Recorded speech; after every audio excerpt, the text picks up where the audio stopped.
Mzina la Tate ndila Mwana ndila Mzimu Woyera. Amen. Ndikulandireni abale anzanga pano pa Tiyankhule na Ambuye pamene timayankhulana ndi Mulungu. Ife timamumvesera Mulungu pamene akutiyankhula. Ndipo muno munyengo ya Lenti tifuna kuti Mulungu atiyankhule pamene tikuyenda ulendo umenewu kuti tithandizane kuna kuti kodi tingauyende bwanji ulendowu kuti tikafikenso moyenerera. Mawu athu oyamba akuchokera m'buku la Danieli Moto 13 ndime ya 1 mpaka 9 kupitiliza ni ndime ya 15 mpaka 17 kenako 19 mpaka 30 kumaliza ni ndime ya 33 mpaka 63. Amene akutiwerengera mawu oyamba ndi Augustine Tembo kuchokera ku St. Raphael Catholic Church, St. Benedetta Parish, Diocese ya Mzuzu. Ndipo uthenga wathu wabwino ukuchokera pa Yohane chapter cha 8 ndime ya 1 mpaka 3. Amene akutiwerengera mawu amthenga woyera komanso kutigawira mawu ndi Reverend Father Eliseo Mtalika kuchokera ku St. Anna Gambula Parish mu Archdiocese ya Blantyre. Mawu oyamba. Mawu a m'buku la mneneri Danieli. Mukuziwa kuti anthuwa akundinyengezera. Tsopano ndili nkufa, komabe ine sindachite konse zimene adandinenezazi. Ku Babuloni kudali munthu wina zina lake Yowakimu. Iye adakwatira mkazi wokongola kwambiri ndi woopa Mulungu, zina lake Suzana, mwana wa Hilikiya. Makolo a Suzana adali Ayuda oopa Mulungu. Ndipo mwana wawoyo adamulera mosata malamulo a Mose. Yowakimu adali munthu wolemera kwambiri, ndipo adali ndi dimba la mitengo pa khomo pake.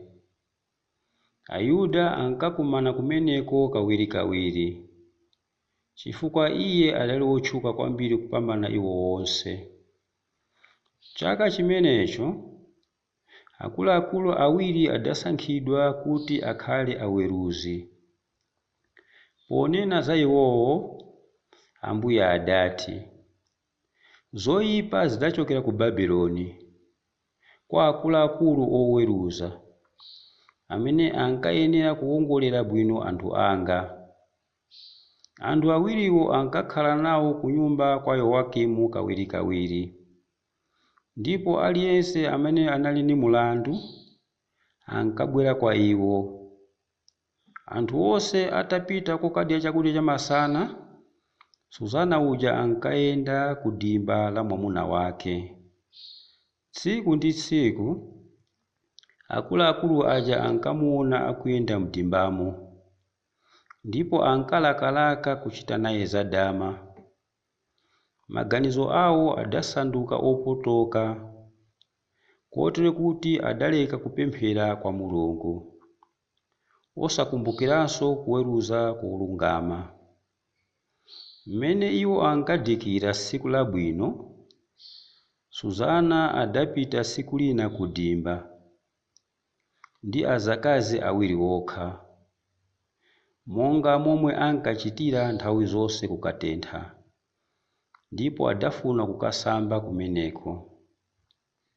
Mudalibenso wina aliyense mdimbamo kupatula akuluakulu awiri aja, amene anabisala kuti amusuzumire Suzana. Iye adatuma azakazi awiri aja kuti, takanditengereni mafuta ndi zonunkhira. Sono musekeko ziseko mudimba muno kuti ndisambe. Azakaziwo adachitadi zomwe adauzazo. Adaseka ziseko, natulukira pa khomo lina la kumbali potenga zinthu zimene adawatumazo. Sadaone akuluakulu aja chifukwa adabisala. Azakazi aja atangochoka, akuluakulu aja adayimirira namuthamangira Suzana.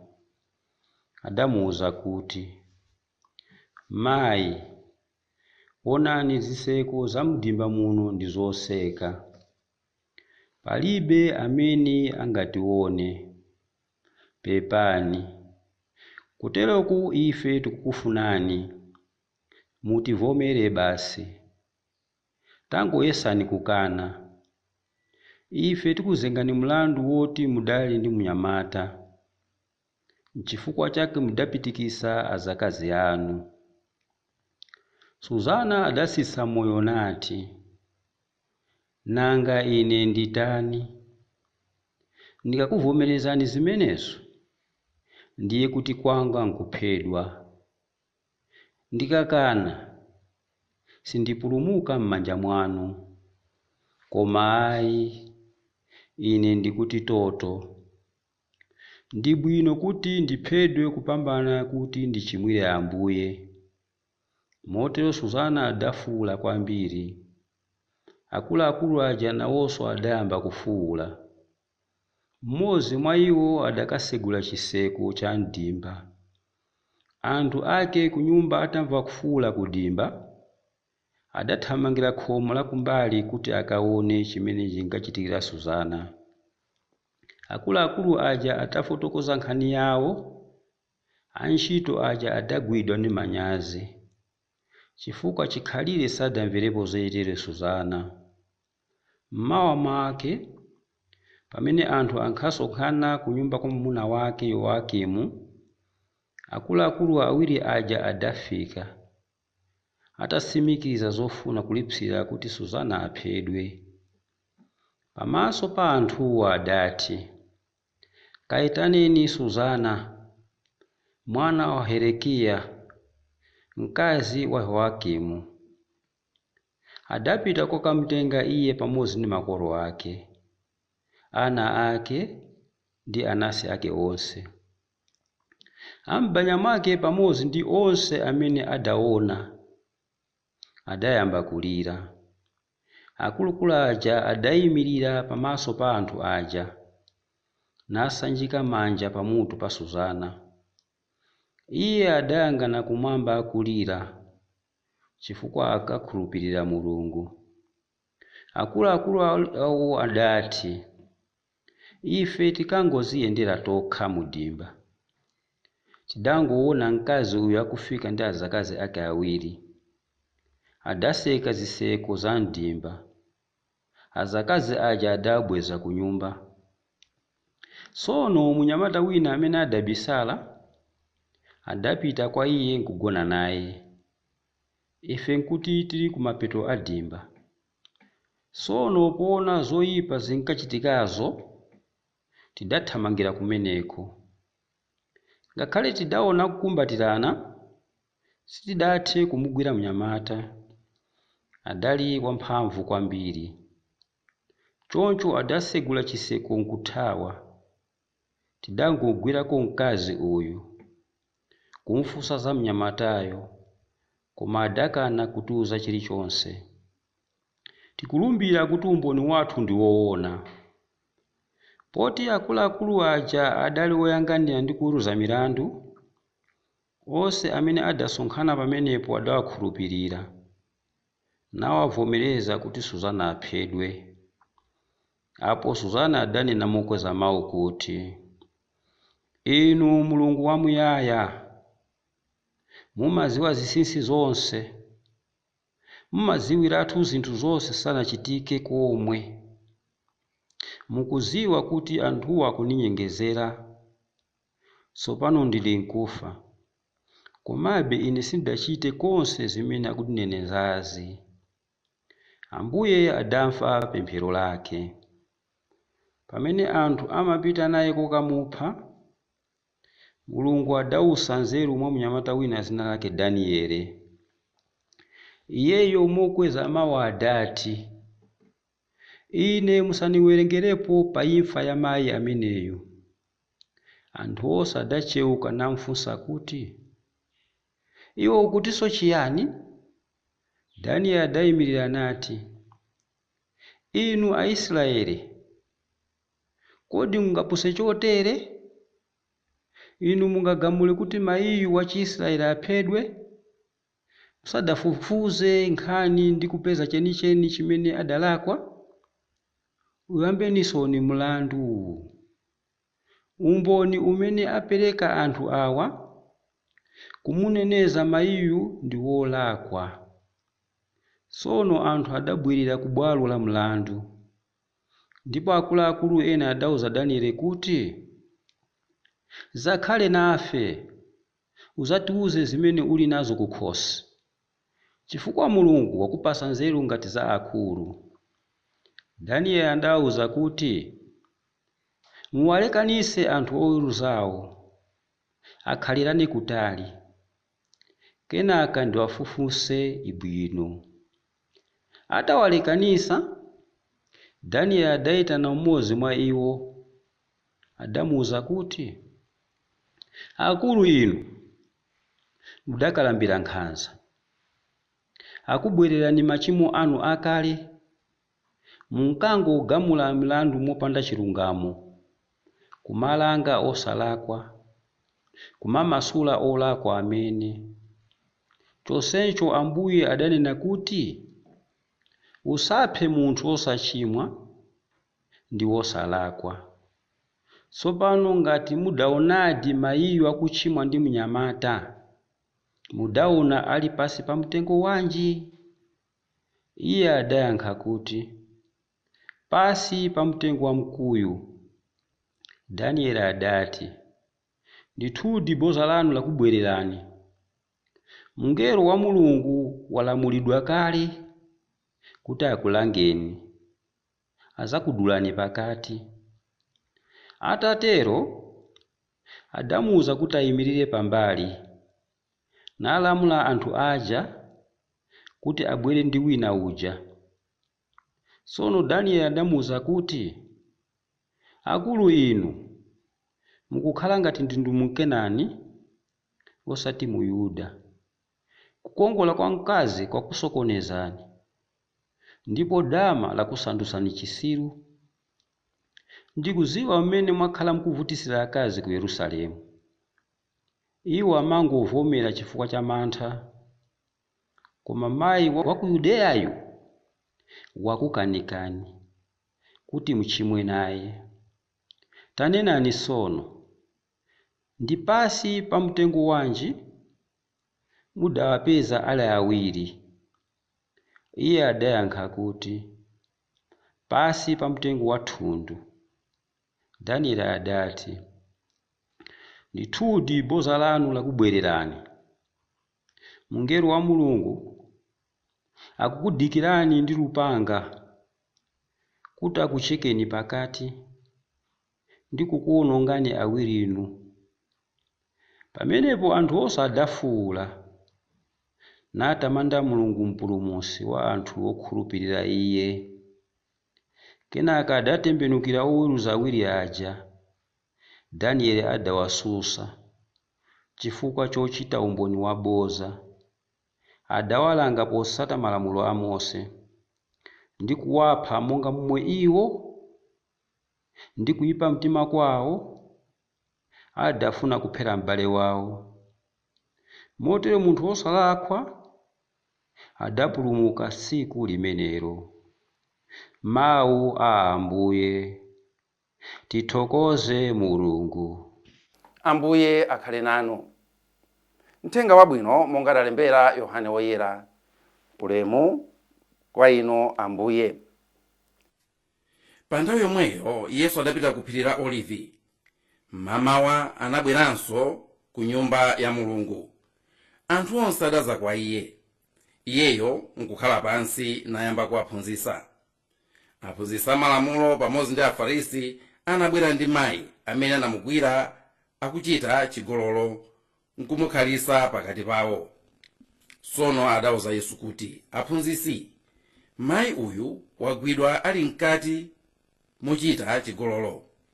Paja m'buku la malamulo a Mose adatilamula kuti munthu otere tizipha pakumponya miyala. Nanga inuyo mukuti chiyani pamenepa? Anafunsafusoli kuti amuyese ndi kumpeza chifukwa, koma Yesu adawerama nayamba kulemba pansi ndi chala chake. Popeza kuti iwo adapitirirabe kumfunsa, Yesu adaweramuka nawuza kuti pakati panupa amene sadachimwepo konse ayambe ndiye kumponya miyala mayiyo. Atatero adaweramanso namalemba pansi. Koma iwo atamva zimenezi adayamba kuchokapo mmodzi kuyambira akuluakulu. Yesu nkusala yekha ndi mayi uja ali chikhalire pakati pompaja.